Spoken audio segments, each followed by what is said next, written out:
ہندی اسلام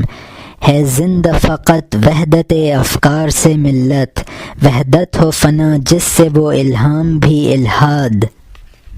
وحدت کی حفاظت نہیں بے قوت بازو، آتی نہیں کچھ کام یہاں عقل خدا داد،